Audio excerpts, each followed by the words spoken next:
जी बिल्कुल, जिस तरह से ये रैली आई है तो हमें भी लग रहा है कि शायद ये काफ़ी ओवर एक्सटेंडेड है या फिर ये मार्केट एक बबल में जा सकता है। हुँ, बट देखा जाए तो प्रीवियस जो भी बबल्स हुए हैं, जैसे टेक बबल हो, डॉट कॉम बबल हो या लेमन क्राइसिस के टाइम पे जो बबल था, अ, हमने देखा था कि ये वो सपोर्टेड नहीं थे फंडामेंटल से। बट यहाँ पे जो ये रैली आई है गोल्ड में, it is backed by fundamentals. लगातार हम देख रहे हैं कि जो गोल्ड की इंट्रिंसिक वैल्यू है वो बढ़ रही है। तो मुझे लगता है कि ये बबल तो नहीं है, बट यस करेक्शंस आ सकते हैं, क्योंकि हेल्दी बुल मार्केट में करेक्शंस बहुत ज़रूरी हैं।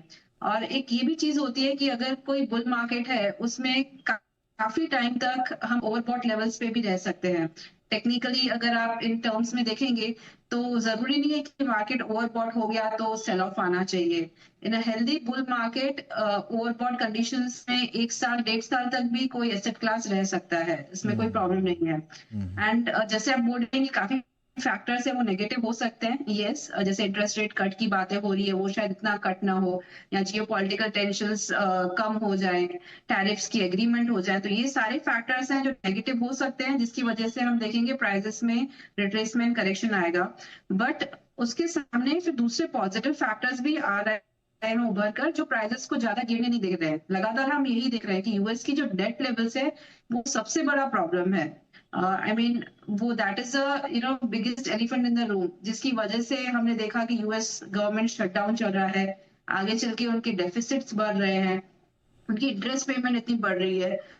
तो यूएस इकोनॉमी जो है वो एक इटसेल्फ इतने बड़े प्रॉब्लम में है, और अभी जो टैरिफ्स के प्रॉब्लम आए हैं उसकी वजह से और अनसर्टेनिटी बढ़ी है। उसका इम्पैक्ट जो है धीरे धीरे और इकोनॉमिक डेटास में आएगा, आगे चल के आप देखेंगे इन्फ्लेशन पे इम्पैक्ट होगा, कंज्यूमर स्पेंडिंग पे इम्पैक्ट होगा। हर चीज बहुत महंगी हो रही है यूएस में और बाकी देशों में। तो ग्रेजुअली वो जब इम्पैक्ट आएगा 2-3 महीनों के बाद, तो वो भी एक और फैक्टर होगा जो प्राइसेस को सपोर्ट करेगा।